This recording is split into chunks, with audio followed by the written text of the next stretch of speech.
think humor, and it's almost a sense of, even if you mess up, there's somebody who's going to call you out on it and hold you accountable, but that appreciates that you're on a learning journey. So I never felt like I was in big trouble, or, even though it maybe messed up, or, there were a few deals in my pipeline that, were looking a bit dodgy. There was always somebody there who would tell me that straight, and put it to me, but in a way that's like, right, come on, let's do this together, and I'll help you. Which was really, really good. And just having that humor, that human element, to get rid of the fear and, help you understand that it's not personal. It's to help you develop.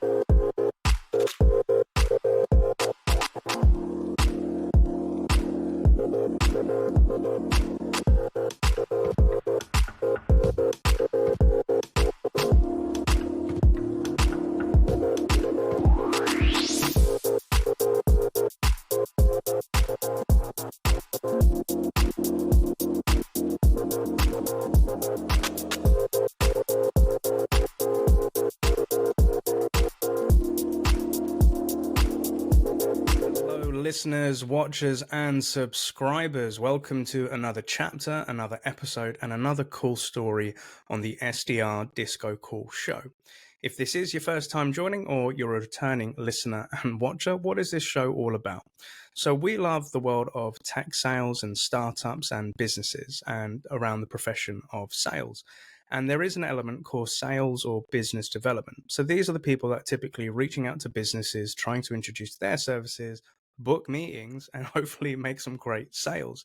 And my name is Neil Bhuiyan, your host. And what I love doing is finding really cool people within our industry to learn more about their stories and share insights to help you out in your own sales career and to become what I call happy sellers. If you're listening to this in your local podcast platform, please make sure that you give us a rating and share this episode with anybody that you think could benefit. And equally, if you're watching this on YouTube, make sure that you like, comment, and subscribe down below. So with this beautiful guest that we've got on board today, this is actually somebody that I've been working with for the past year through coaching and my sales coach. And when I met this person back last year, I could kind of see myself within them because they kind of were in a place of where I was in my days when I was a manager back at Zora. But without further ado, I'd love to introduce our guest. Who are you? Hello, Neil. Thank you for having me on. My name is Sian Perotin. I work at Kainos currently, and I've been in business development for around 10 years in total. Love it. So we've got a veteran in the game. And Sian, whereabouts in the world are you based? I'm based in Belfast, which is in Northern Ireland. Love it. And I actually visited you guys a couple of months back as well, and it's awesome. Highly recommend going out to Belfast, and they've got some cool pubs and great places out there. And Sian, just at a super high level, just so our listeners know, what does Kainos do at a high level? Kainos provides IT and like bespoke tech applications, but then we also support Workday. So we're a Workday partner, the largest boutique partner for Workday in Europe at the moment. So Love it. And again, just to give our listeners and people watching today, to give a bit of context, what are the typical personas that you try to help with the job titles of those people? Yeah, so in my team, in my business unit, we're in the Workday business unit. So we're going after HR personas, we're going after finance personas, and then to a certain extent, we're going after IT personas as well, but mainly C-suites. It's C-suite only really to really get in there for those big transformation projects. I love it. So it's like a C of the C level. Yeah. Sorted. A question that I always like to ask my guests, because we like to get to know you a little bit better. Outside of sales, what are your passions, hobbies? And I know there's a little creative element to you, Sian, but what things do you like to get up to outside of sales? Yeah, okay. So lots of different things. I think I love cooking, and I love finding new recipes. Sometimes I like to replicate recipes that I've had in a restaurant and I don't want to pay for anymore. So try my best to kind of reproduce that. I love drawing. And I play a bit of guitar as well, acoustic guitar. Yeah. I love that. And I've actually seen Sian's artwork, and she's an awesome drawer. So I freaking love that. And I like that idea of, You go to restaurants, you get some really good meals, and then you try to recreate those. I actually do that with my little boy. So he loves a Nando's, he Oh, wow. loves a KFC, he loves a Pizza Express. So I'll go to the local Asda and I'll buy the ingredients and make daddy versions of that. And Yeah, yeah, it works out a hell of a lot cheaper and it can be a little bit healthier as well. that's Anyway, true. I digress. But normally at this point of the show, for our watchers, what we love to do is visit our guests' LinkedIn profiles. And as a reminder, with all of our guests, what you'll be able to do is get their LinkedIn profiles within the show notes, so that if you want to connect with them, ask them any questions, or pick their brains on any of the topics we've discussed today, please feel free to do so. So, Sian, checking out your LinkedIn profile, and you post out a lot of great content, especially for the ecosystem of the type of people that you're selling to. And I love the fact that Kainos are really great at social selling and putting some imprints out there, out on LinkedIn land. But coming to your own experience, I can see that you'd worked at Micro Focus, WK Media, you've been at Text Help. For the past 5 years, you've been really building out your leadership career at Kainos. So we would love to know, in your own words, where did it all start? How did you get into, and how did you end up where you are today, Sian? Yeah, so I suppose in a way I've always been selling since I was, very young. So I think that kind of creative side kind of led me to, creating magazines and trying to sell them to, my friends in the playground. I was a waitress as well for a long time. So working in the hospitality industry, upselling coffees and desserts and things like that. There would be a spiff from time to time that, I was quite competitive too. So Love it. always pushing that way. But I moved as part of my university degree to Spain, and I was working as a teacher through the British Council. So I was teaching English to Spanish kids. And it got to a certain point after I'd graduated, I moved back to Spain again for a second time. And there were no opportunities. This was at the time of, the financial crash, 2000. It was kind of 2011-ish. And there were really no opportunities for me in Spain. So I saw an advert for a graduate scheme with Micro Focus. I applied for it. I had to go and do, like all the psychometric tests and interviews, and it was a full day group interview scenario, so loads of tasks. But at the end of that day, I got offered the job, to be part of this 13-week graduate scheme. I'd never considered tech sales. I'd never considered kind of what we imagine as a traditional sales role, office-based, picking up the phone, cold calling. So it was a bit kind of stepping into the unknown, but it was really exciting, and it was a great time. That grad scheme was brilliant, and still some of my closest friends today, we met through that graduate program. So that was really how I got my break into sales and the world of tech sales specifically. I love that. Thank you for sharing. So, after you graduate, like you're going off to Spain, you're helping teach children like English out there as well. You've gone back, you've gone through the financial crash, which scarpered a lot of things like pre-pandemic days as well. And then, going to Micro Focus and looking at this opportunity to kind of test something out.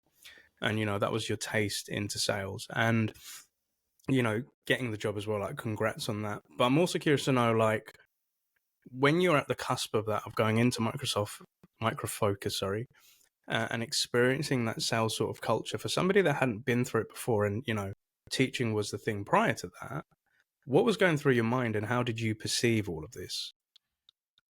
Honestly, I thought I was the big businesswoman. I thought that, this is great. I was kind of really like wowed by the glamour of, the sales program and the graduate program that they put us through. It was, they rolled out the red carpet basically for us and really made us feel special and welcome, and provided a lot of recognition and reward as well.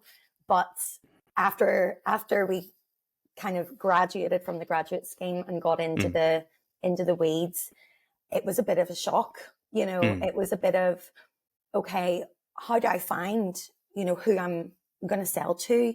How do I get in touch with them? I was at that time selling into software testers, testing departments, quality assurance for, internal in-house applications that they would have built. Yeah. So they weren't really receptive to, somebody from Northern Ireland picking up the phone, trying to speak to them in Spanish. And, with my personality being, the way it is, it was a challenge. It really was tough. But what was fantastic at Micro Focus was that we had brilliant managers, and they were really at a point where they just wanted to shake things up, get some fresh people in, fresh ideas. So we were really supported in that, which was brilliant. And in all honesty, I didn't want to leave Micro Focus at all. I really loved it, and it felt like, I know this is so cheesy, but it did feel like a family. And it was, I suppose you always kind of hold a bit of nostalgia and, for your first kind of step towards a career. But it was a really special time. It was tough. It was challenging. I mean, some pipeline reviews were, but it was great. It was really good. I love that. And I think a point that you mentioned there is that, you had great managers as well. And I think being a former sales manager myself, and obviously with you in leadership, sometimes it's those experiences of great managers that we learn, and, it imprints on us, and we try to emulate those things when we go into leadership. So we know what good management is. And I'm curious to know, like, what were the traits that made you feel like, okay, that manager got me, and, they helped and supported me? Because I think we have quite a few leaders that listen to this podcast as well. So what traits are good for management? I think humor, and it's almost a sense of, even if you mess up, there's somebody who's going to call you out on it and hold you accountable, but that appreciates that you're on a learning journey. So I never felt like I was in big trouble, or, even though it maybe messed up, or, there were a few deals in my pipeline that, were looking a bit dodgy. There was always somebody there who would tell me that straight, and put it to me, but in a way that's like, right, come on, let's do this together, and I'll help you. Which was really, really good. And just having that humor, that human element, to get rid of the fear and, help you understand that it's not personal. It's to help you develop. And that's something that I really, I think I try and take that forward, today with what I'm doing. 100%, because I think we've all experienced bad managers and good managers. And I can always remember, like, my first manager at Zora, a lovely lady called Kat, and she was kind of like my sales mum. She had the empathy. She could pull me up on stuff when I wasn't doing great. And, I think ultimately the one thing I always felt about Kat, because back then I didn't have a lot of confidence in myself, is she believed in me, but she believed in me more than I believed in myself. So when I would come to her and just say, how am I supposed to process 800 inbound leads in a week? And, like, I don't know when I'm going to book my next meeting and stuff. And she'd just give me that pep talk, but be able to be firm and fair, but also at the same time, she could laugh a lot. And I can remember, like, when I went out to Cali and she took me out for, like, sushi first time when I flew out to Cali. And she's just like saying, no, like, and she said, fuck work for a minute. Yeah. And she just said, like, tell me a bit about you. Like, well, what'd you get up to? Like, what's this music thing and everything like that? And then, she'd tell me her stories and everything. And, that stuck with me. And over the years, I always try to emulate that feeling Kat put into me as well. So I think, like, we learn from the people that we've worked with as well. And we try to put that into our own style. So I'm curious to know, like, after Micro Focus, you had your stints at WK Media and TextHelp. What was that journey like, transitioning into those companies? Yeah. So at WK Media, this was a very, very small Lancaster-based web development firm. So this was a bit of a strange jump. A lot of people would maybe consider it to be a step backwards. And the reason why we went there, or why I ended up there, was I had just had my first baby. I'd had my maternity leave. I'd come back. I was working a new territory in Micro Focus, but then my husband, well, fiance at the time, had gotten a place at Lancaster University to become a teacher. So, and at that time, 2014, remote working was not really a thing, and everything was office based. So it kind of wasn't going to be possible for me to work remotely from Lancaster for a year. Yeah.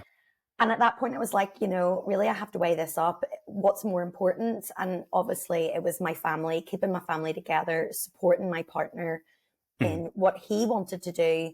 And I don't know, something that I think is always in me is this sense that everything's going to be okay. Everything's going to work out. We're resilient enough and tough enough to make it work. So I took the jump. We moved over to Lancaster. I found this job, this sales job, and I loved it. I absolutely loved it. It was one of those roles where you're going through the yellow pages or Yell and finding plumbers and electricians and dentists and, you name, like dog groomers, you name it. I was picking up the phone to them and selling them a new website or SEO to help them, get found or get ranked higher on Google. And my boss there, a guy called Joe, he was just like an absolute firecracker. He was brilliant. He was one of these through and through salespeople that it was impossible to, argue with. He was going to sell that no matter what. And would have been, when I was on the phone, because again, that confidence thing comes in, whereas in Micro Focus, it was very much about relationship building and long-term sales cycles. And this was you pick up the phone, maybe there's 1, 2, max 3 phone calls, and it's a done deal, so. Yeah. And he would have been coaching me on the sideline, but it was great. I had £2,000 to sell per week. So I had a weekly target. Yeah. I hit it, near enough every single week. And that was a massive kind of learning curve for me because I'd never had to really push for an outcome on a call before. But it was so enjoyable, and getting that sale and writing it up on the whiteboard, it was brilliant. And then, the guy who was actually going to build that website was in the room as well, like on tenterhooks, waiting for, the deal to be done. And he would be like, right, I'm going to go and start working on this. So it was great. Really, really good. I love that. Because I think it's like, in essence, literally like your call list or your account list was a Yell pages like book where you've got all these numbers and you've got all their numbers and contact details there, right? So it's all verified. And then, you're trying to pitch them and bring them to become more digital, either with SEO and helping building out their website. Yeah. But like doing that 360 sales as well and having a firecracker boss, like that energy and passion. I can remember the days of going up to the whiteboard, writing, hitting the target and stuff. And, it kind of like builds you into that sales mindset and feeling and vibe and the thrill and the chase. I can definitely relate to that. So obviously you then moved into Text Help, and what was that all about? What was that journey, and how did you make the transition into that business? So this was, so I was in Wikimedia for about a year, and my husband had finished his degree. That summer, we got married in France. So we were for a full month in France, kind of prepping the wedding and, everything like that. And we were moving back to Northern Ireland. We weren't going to stay in Lancaster because when you've got a baby, you need your mum. You need your mum beside you to kind of help, and your family is so important. So we moved back to Northern Ireland. And for a couple of months, I was just waitressing again, in a new restaurant that had opened up in my town. But that was just kind of while I was looking for my next move into a tech company again. I kind of wanted to go back to the micro-focusy type environment. Yeah. So while I was waitressing, I was keeping my eye out. I had Kainos was definitely in my sights, but I needed a bit of a stepping stone. So they weren't hiring, and I wanted to get some relevant experience. So I took this job with a company called Text Help, which is again a Northern Irish company, but that sells ed tech or, you know, educational technology and assistive technology to help, you know, people with dyslexia, people with dyscalculia and things like that. So it was a really good mission. And it was good fun. They had a ping pong table, which I absolutely loved. But in that role, I wasn't selling. I was in an admin role. I was processing, you know, orders and looking after the CRM. So it did feel like, you know, the move to Wikimedia kind of put me back in terms of where I wanted to be. But it was such a fantastic experience and like learning curve for me. And I also just had fun. So it kind of went to Text Help to bridge that gap to getting into Kainos. I love that, because there's a lot of things I can relate to, but what I'm kind of hearing is obviously you've got family and life, which is always our priority, right? And there's a theme with teaching with your partner, with yourself as well, that I'm kind of guessing getting there as well. But, you know, where you've got your life moments and being parents, being a mother as well. That's obviously important. We're going to dive into that as well. But you've kind of said to yourself, right, I want to get to that sort of environment again. But as you mentioned, you wanted to kind of have a stepping stone. And that was something similar to myself where, you know, at one point I worked for local government. Then I took a load of temping jobs. And I don't know if temping is still a thing as much as it was when I used to do it. But I used to take admin, like anything, admin jobs, data entry jobs and stuff like that. And the way that I got into sales was, right, I want to get into sales, but I don't have any experience of it. So could I take a temping job that works next to a sales team? So, you know, I was handling the orders, the subscriptions, managing Salesforce.com, all of that stuff. And I used to listen to the salespeople.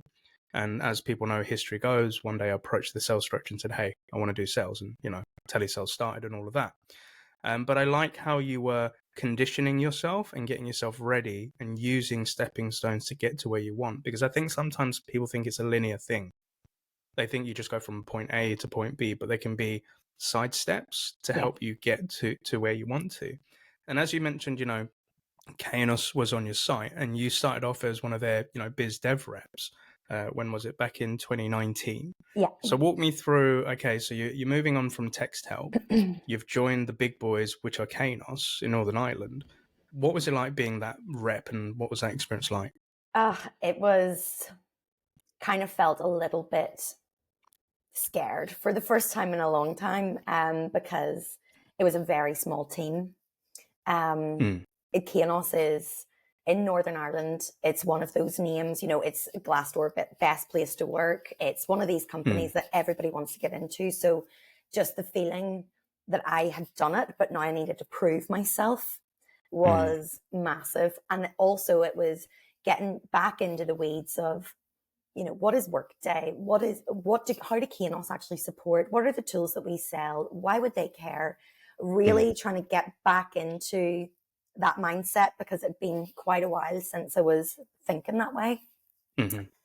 But I was delighted. So I was actually, my manager at the time was a guy that I had worked with in Micro Focus. We were part of the same team back then. Yeah. So, and there were only three of us. There was my manager, Kieran, me, and another guy.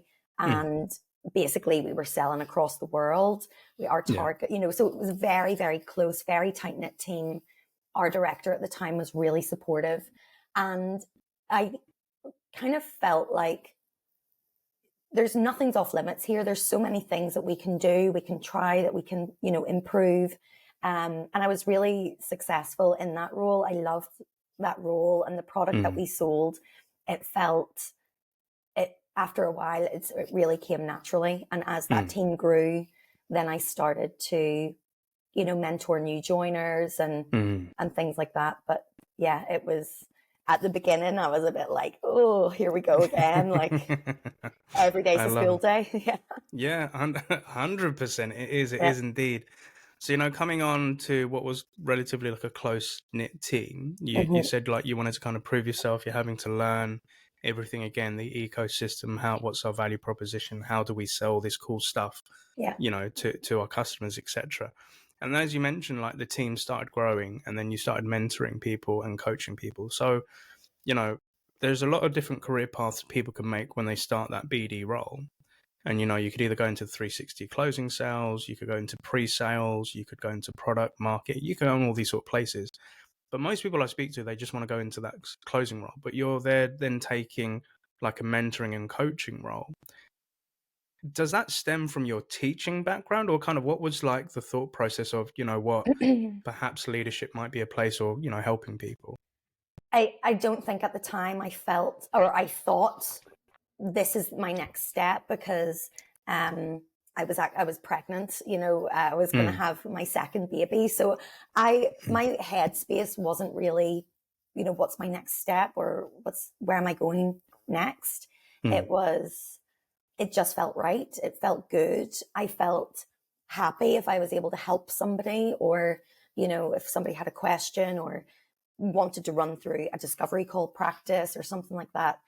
It made me feel good, that I was helping them. So I think it might, maybe it's just part of my nature that that's something I enjoy. But also I think I'd made pretty much a conscious decision that I did not want to go back into a closing role until the kids were grown up. Just because I've been there, end of year, you're working until midnight trying to get deals across the line, and that kind of pressure. I decided that that's not going to be feasible all the time, especially while the kids are young, and I don't want to miss out on them growing up, or be absent. They're not going to care what I've done in my career. They're going to care that I've been able to be there for them. So that's kind of how I've come along this path into management. Definitely. And I think, it's a key point, which again, I want to discuss being a parent whilst working in sales, because I can relate to that, because in my early days where I was an individual contributor before being a dad, I had my sights. I would say I had selfish goals, because the only person I really had to care about was myself. Right. And, I went into team lead roles, and I liked, similar to yourself, I liked coaching people, helping them book their first meeting, helping them create the opportunity, helping them get comfortable speaking to a C-level person on the call when they were fully intimidated, and just saying, dude, this is normal. They're just people. Forget the job title. But I think, 3.5 years deep into my first tech company, that's when I became the father in 2014, and I had Blake. And when I held my son in my arms, my life, my perspective, everything changed. I was a completely different person because I had different priorities. But I think sometimes teams, no like discredit to them, sometimes they're not aware of your wants and pursuits and your aspirations, because you have a different mindset now. So just, clear examples such as, hey, Neil, like all the lads are going out to the pub at the end of the week for a Friday for a couple of drinks. I'm like, nah, dude, I want to get home to my kid. I want to do the bath. I want to do the bottle. I want to do that sort of stuff. Or, if there were off-sites, I had to think about, can I go, and leaving Blake with his mum, and, the fear of, I remember once I had to go to Belgium for a week. And it was the first time I had a time away from him, like the longest time ever. And I found that really hard, to do. So before we dive into the actual, the leadership life and how that panned out, I'd like to get your thoughts and opinions on what is it like being a parent, like being a mother, working in sales, Sian? Honestly, it can be so hectic. It can be so hectic sometimes, but I think that's true for any parent. You've got, like you say, your mindset is different. Your priorities are completely different. And I know that there's things that I need to do, to make things run on schedule and on time, and to make sure that they're, fed and clothed and, have everything that they need.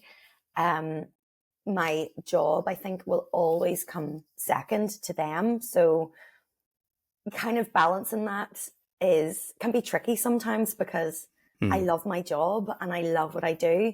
And, sometimes I can get so deep into work where I'm like, right, okay, we need to get this done. Here's a deadline. It's kind of trying to pull myself away and be protective of my boundaries as well, and say, right, no, now is the time that I need to go and spend some time with them. I need to step away from this, because this isn't helping them, and it's not helping my relationship with them, which is my ultimate priority. Yeah. So having that in mind, you know, and especially because a lot of my colleagues don't necessarily have children, you know, some of them do and they get it, but some people don't. Yeah. So yeah, it's just having that in mind and just being protective, like I say, of your boundaries and what is important to you. Yeah. 100%. And I think, you know, in the early days, like when Blake was born, I was theproudestdad.com, right? So if I was working from home and I'm on a Zoom with everybody, like if little Blakey was crawling Yeah. around, I'd pick him up and put him on my lap and I'd be joining, you know, quarterly business reviews or stuff like that. I'd be like, yeah, that's little Neil there, you know? And I was quite cool. But then I did kind of sometimes note that people found it weird.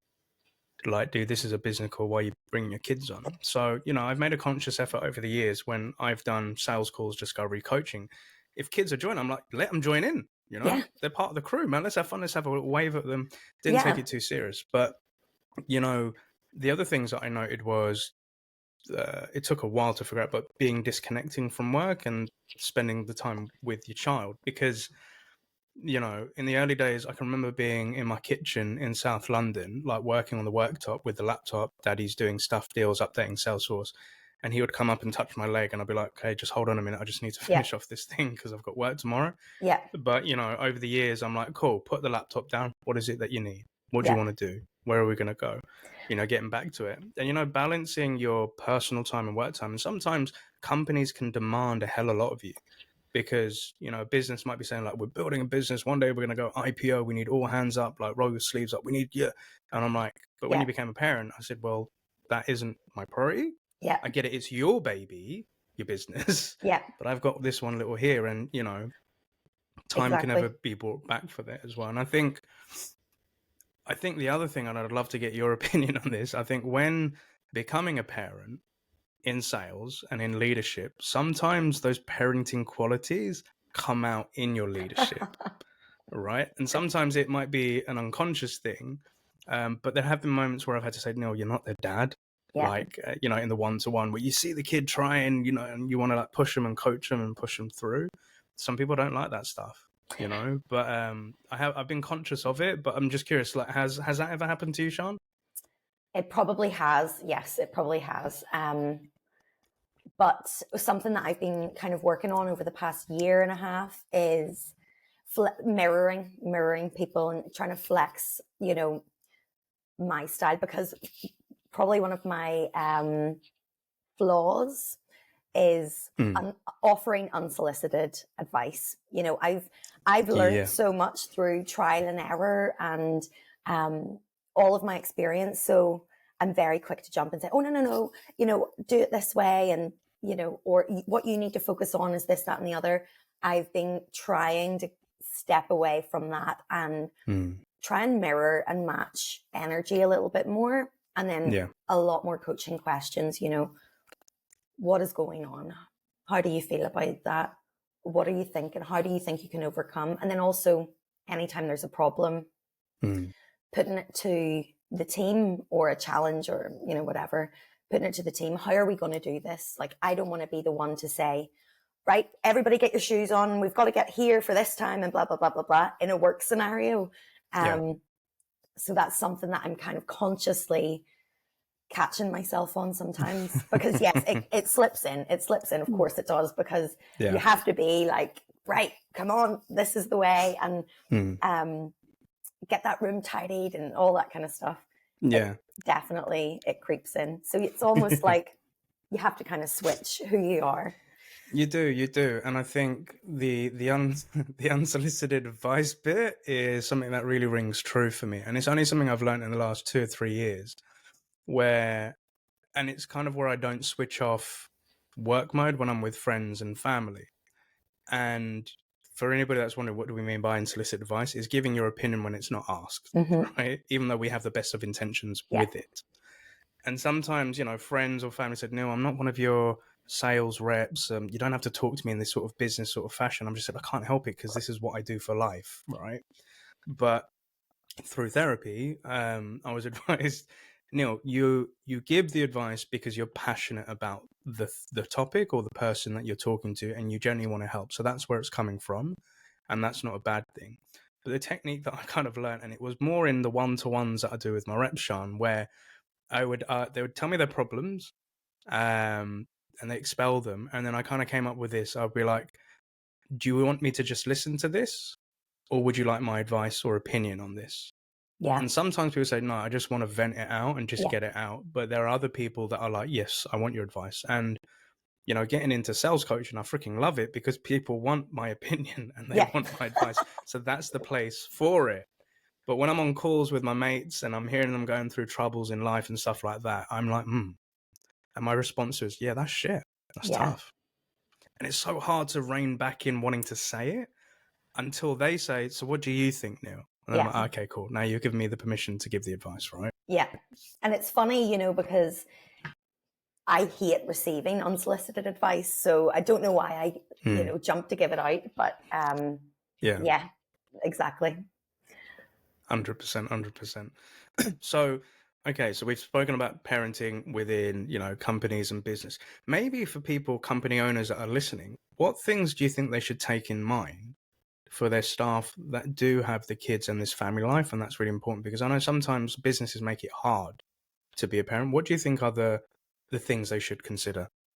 You know, I can't speak for every company or, you know, leaders, but in Kainos, it is so flexible and it's so supportive. So I feel very, very lucky that I can, you know, just text my boss and say, look, I have to push this out, or this is what, you know, I have to be off today because my kid is sick, or things like that. But just that kind of understanding on a personal level, you know, we're not all going through the same thing all the time. Things change and it's about teamwork and supporting everybody. And I think that kind of comes into that, you know, equity conversation, that the support that you can't just give, you know, your team of 10, each person exactly the same support and the same rules and guidelines. It's how do we support each person individually to get the best out of them and make them happy and, you know, feel safe and secure in their job. And I have to say, like in Kainos, I totally feel that, you know, it's been good. It's been probably easier than some people have it. And I feel very grateful for that. And that's great to hear. So that's definitely a reminder, the understanding that, you know, humans are humans. You can't predict when somebody's going to be sick, or you have to go pick up your kid because they've smashed their head at wall at school. Yeah. And you have to down tools or anything. And like, I'm not going to mention any names, but I had a bad experience once.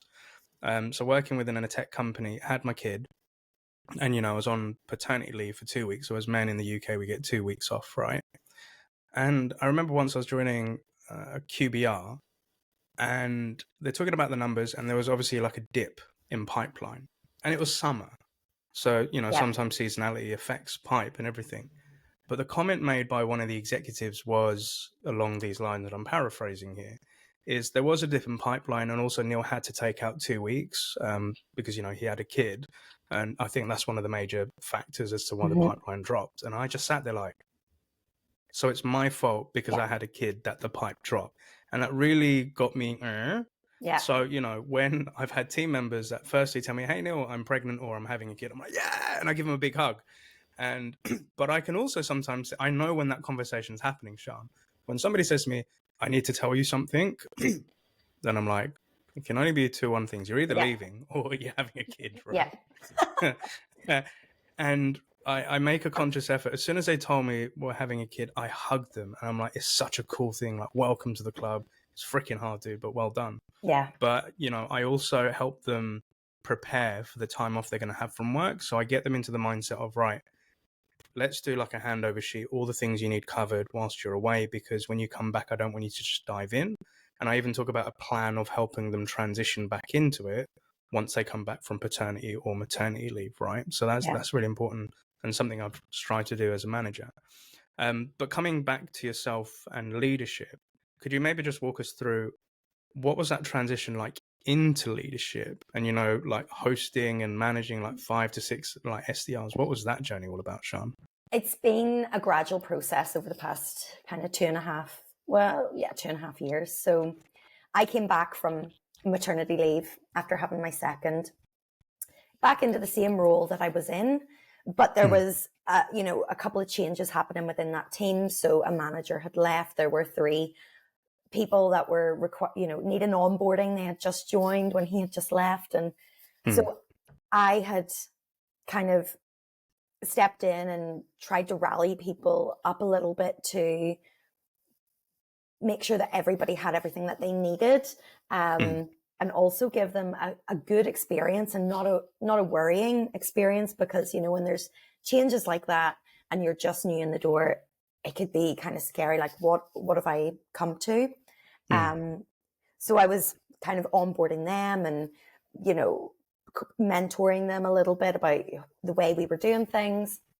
And then I was approached by the RVP of EMEA, but for Workday services. So previously I was in product. We sold a product to Workday customers. And then I was approached by the RVP of EMEA, a guy called Reiner, to do the same thing, but for services. And I was like, right, okay, I can definitely spend a bit of time. And he was like, well, no, we're going to need a lot more time. I'm thinking 100% of your time focusing on services. So I was like, right, how's this going to work? That was kind of in at the deep end. And I thought about it and I kind of had agreed. And then I think I got cold feet. So the manager position for the product team, it came up because the guy had just left. So I kind of knew very well what I was talking about, knew the structure, knew the team, knew everything. And I was like, well, I'll just do that. Yeah. But then he kind of came and gave me a pep talk and was like, look, you could either just steer the ship that's already there, or you can build one and you can make that your own. And just that really gave me pause to reflect. And I called a guy that he actually delivered the graduate program whenever I was back in Micro Focus. So I think just another side note about maintaining relationships and asking for help when you need it, because at that point I had no idea, do I go left or do I go right? Blue pill, red pill type thing. And I was scared. I was like, this is going to be a big thing, because previously we just relied on Workday and those relationships in region to say, okay, this customer needs this, or here's a project to go and implement. But Reiner's kind of plan was, we want to be the masters of our own destiny. So we're going to need to go and find our own business and give that to Workday, because part of our goal was, we want to be the most valuable Workday partner in the entire ecosystem. And it's a big ecosystem. So that's kind of, why they wanted me to do this. I did it for, 3 months kind of by myself, middling results. I mean, really, we didn't have a clue where to even begin, because it's ERP. You can sell it to anybody. So then after a couple of months, I got 2 new hires, a girl that I'd worked with previously in Micro Focus called Maureen, who has just had her 3rd baby. So congratulations to Maureen. Congratulations, Maureen. Yay. He's so cute. And Fiona. So we kind of split, the region up between ourselves. We split EMEA into 3. We were doing a lot of webinar promotion, roundtable promotion. And we kind of were doing okay, but it reached a certain point in the year where we were like, okay, we're not going to hit our target here, girls. Like, what are we going to do? So there was a lot of trial and error, coming up with different sequences, looking at intent data, looking at, situational kind of triggers, going after people who had mergers and acquisitions, like trying to really think outside the box, because it was all just, promote this webinar, promote this event, follow up on it, which wasn't getting us, or working off a static list. This is a list of accounts, go and pick up the phone to them. Which, when you've got things like sales, really those tools allow you to think outside the box and hit more of the people who are in market at the right time. So whenever we implemented that, all was good. We hit our target. We were really kind of proud of ourselves for getting there, because at certain points throughout the year, it was hairy, but it was it was a proper team effort. And at no point did I ever feel like again, that we were going to be in trouble. The support that I had from my leadership at the time was amazing. And talking about good managers that we were talking about earlier on, those good experiences. My manager at the time, a guy called Stefan, was just the best. Doors always open. Let's do this together type attitude. So yeah, it was good, but it was trial by fire, getting there. And then we grew the team again. Maybe, and then whenever we started to grow the team, there were, again, every day's a school day, so much to learn, because I felt real trust and confidence with Fiona and Maureen, but then I'd hired, a remote rep, as somebody, again, someone who was based down south, and trying to manage these other guys who didn't really, I'd never experienced that before. So there was a lot for me. I had my first experience of managing, like poor performance that I'd never, I wasn't expecting, because I thought, I just kind of naively believed that everybody shares the same passion and drive as me. You're right. Not the case. So lots of moments where I was like, okay, what am I learning from this? What am I taking away from this? How am I going to improve things next time? And what should I be on the lookout for? And stuff like that. So fast forward to today, we've got a team of 5 SDRs. It's such a great team. I really love my team. And I think we all care about each other, just beyond work, and we all have a really good relationship, and do share that kind of passion, that wanting to make a difference, wanting to make things better, either for ourselves, each other, our colleagues, for workday, all that kind of stuff. So it's a great team, and I feel very lucky that they bring a lot to the table. They bring a lot of ideas. I love that. And they're very lucky to have you as a manager, Sian, and I'll dive into the whys in a moment. But to kind of recap that story, it's really cool. So like, here's a new opportunity for you to go into management, but where you kind of got cold feet with it as well.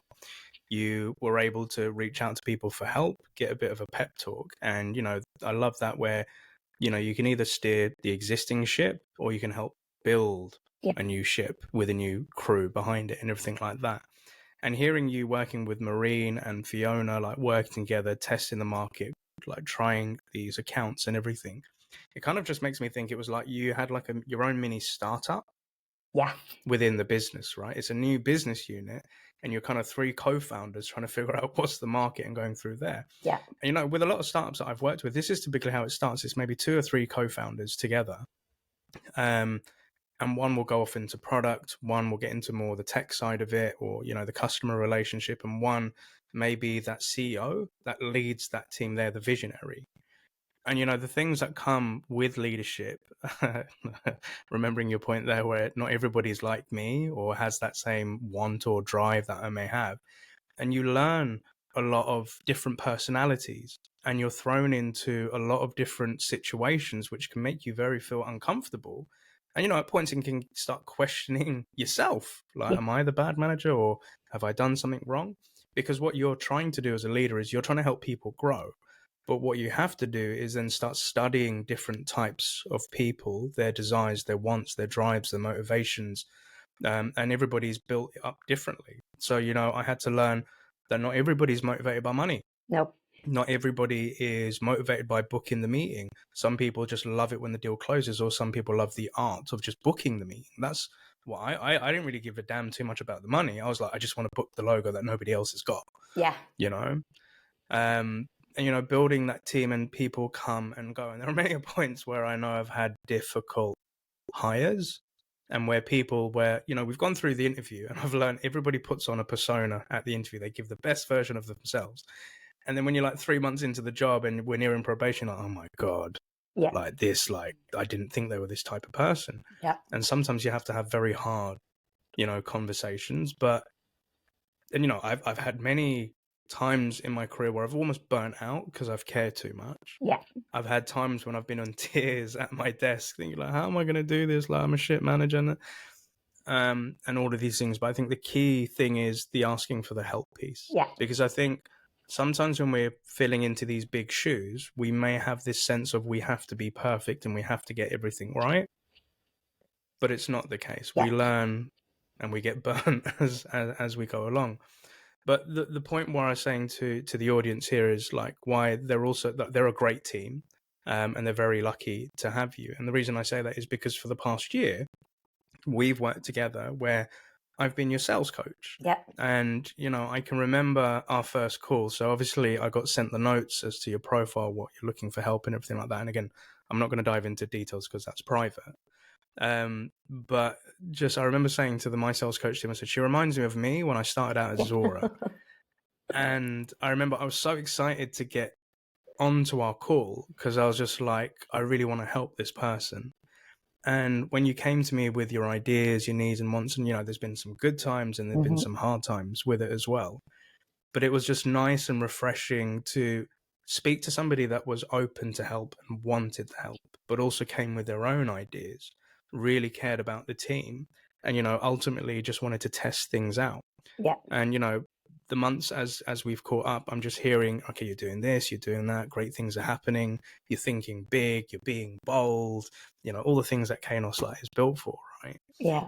But what did it mean to you in terms of having a coach? And, we have coaches internally as well as externally, but let's just say a manager's listening to this show. Yeah. And they're looking for that coach, either in their business or externally. What things should they look for a coach to help them as a leader? Do you mean what qualities would they look for in a coach? Yeah. Well, first of all, I would say coaching over this past year it's changed my mindset. It's because I think before I was maybe suffering, not from burnout, but from that kind of inferiority complex of, I need to know everything. I need to be, like you say, I need to be perfect. This is my job and I want to, excel at it and prove how great I am. But really, I was right at the beginning of my management journey and I didn't have any answers. I really didn't know anything apart from what was my own lived experience. So having somebody on hand that I can be completely open and honest with. I mean, there's no kind of judgment, which is great. And there's no kind of fear, because I think internally sometimes you might not want to be completely honest. You don't want to scare somebody that you're, about to jump off or, because sometimes it can feel that way before you've kind of talked through and processed your feelings. Certainly for me, while I'm talking through, I'm still kind of processing it. And that's how I would kind of process how I'm feeling. Otherwise it stays bottled up in a big jumbled mess. So somebody who's got no judgment, somebody who's a good listener, somebody who can kind of see the bigger picture and remind you of that. And somebody who's got some experience, lived experience that they can share, who's maybe been a bit further down that path and knows what could be ahead, is really, really, really valuable. I love that. Thank you for sharing. And like saying it out loud as your coach, I've seen you grow over the year and the amazing things that you've done on a personal level, but also for your team. And I had the privilege back end of last year where I actually got to meet you after a year face to face, with you and your team at Kainos, where you did an SDR day event alongside the wider team. And do you know what? Just walking into your offices in Belfast, it's just the energy in the room, everybody working together. And I just sat there, as you can see, right in the background, because I like to be in the background. But I just sat there proud of you, dude, because I was just you've created this environment. You've helped create this team. You've got some great people in there that, you've done this all together. And I just sat back and I was just yeah, I'm proud of the lady. But for that event, that was the first of the SDR event. And I think it's important for leaders to know, why should you have events or days for your SDRs? What's your kind of advice on that? I think if you're not getting, together, in Kainos, we've got different SDRs who are focused on different products, different regions, you know, and it's very easy now with remote working to be sitting in your silo and you've got blinkers on and you're like, right, I need to make my calls. I need to send all these emails. I need to do this, that, and the other. And you're not lifting your head up and you're not coming in and just bouncing ideas off people who are in the same position as you. You're not sharing success because you don't know about it because you're just purely focused on your thing. But there's a community actually out there that can help you. And we're not trying to be, you know, sales influencers or, you know, these people that are like, you know, 10x your reply rates. We're there to share the good, the bad, and the ugly. Those war stories, you know, help us all and bring us all together. And so that's why kind of going forward, we're going to be running these SDR days on a quarterly basis. So, you know, bringing external speakers in, people who can share some kind of practical hands-on tips, but then also give the SDRs the floor as well to share something that they're really proud of that they've done, with the hopes to inspire the new ideas because, you know, there's so much new technology, there's so much change, buyer behavior has changed, and it continues to do so. So trying to stay on top of that when you've got your day-to-day is really hard. So yeah, I think I'm excited for the year ahead. I'm excited and happy that we're starting to build those connections between SDR teams within our own company, just with a view to help each other out, which is one of Kainos' values, you know, is working with others, developing others. So yeah, it's exciting. I love it. And I think, you know, like being part of this event, it was freaking awesome. So for context and to kind of set the scene. So, you know, Sian, you invited myself to come over. You had some other speakers in there. But I think what was really cool here is that you had your team and then you had your counterpart, Frank's team as well. So I hadn't met any of them before. But here you had an opportunity to get these guys together in the same room. Yeah. Because in essence, they are doing the same role of trying to, you know, get new businesses. And truth be told, I remember like you had what was his name? David Meyer. So obviously he came to do like a presentation. You had the crew from LinkedIn.com come in to share some best practices. And you had little old Neil like sharing all of his stuff. And I sat there and just thinking, isn't this amazing that you've got all these people in here? You're investing your time for your team and the wider team to help them learn and to help them grow. And I think it was a ball of fun. So, you know, truth be told, I was nervous as hell. I'd come over to Belfast for the first time. I'm meeting all these people in real life for the first time instead of a Zoom. I'm seeing like these two big speakers ahead of me. And I'm sitting there with my little laptop that, you know, I did my presentation the night before in the hotel, just getting it all ready. And I was like, my mouth was dry when we were talking. But, you know, towards the end of it, the amount of discussions that were going on in that room between teams, you and Frank sitting down, David coming over, and people coming up to me and saying, so what do you think about this? And then just seeing them practice their pitch, it just caused, it like set the bar of the type of energy that you want in that team. And I think it's really cool the way that you put that together. And again, I was very proud. Like when I walked off and, you know, I came back to London and the team asked me, so how was Kainos? I was like, it was bloody amazing. It was so fun. It was so cool. So, you know, I think it's key for leadership to put on these events for the SDRs. Because I remember back in the day, I didn't have SDR days. I was joining sales boot camps that were designed for the A's and the 360 closers, talking about methodology and stuff like that. There was no fun to it. And, you know, sometimes it got to a point where the trainers would say to us, okay, this isn't for the SDR, so there's no point of you coming to this part of the session. And I used to feel really like outed by that. So I think what you did, and it's freaking amazing. And again, if you ever need a speaker, I'm your boy, let me know. Absolutely. I love that.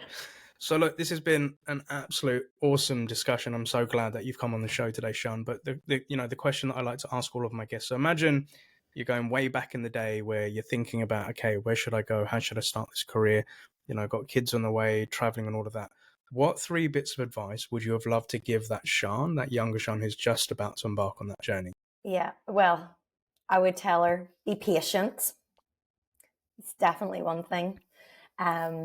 I would tell her, always be learning. If you're not learning, you're dead, you know, and there's always going to be something else that you're going to need to get your teeth stuck into. And the third piece of advice, oh, it's so tough.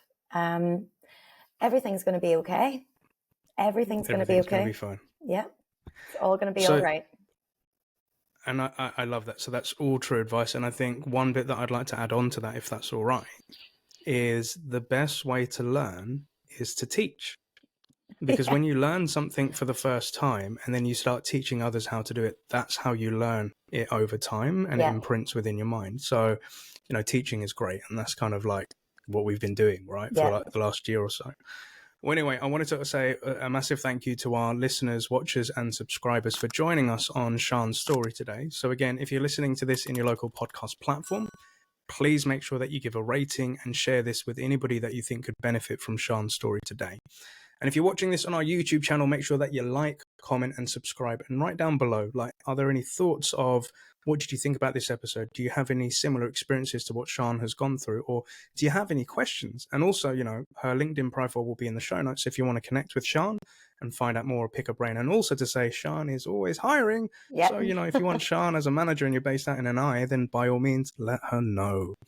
But Sian, again, thank you so much for joining us on the show today. I wish you an awesome week ahead and 2024, and I look forward to seeing you in our next coaching session. Perfect. Thank you so much, Neil, for having me.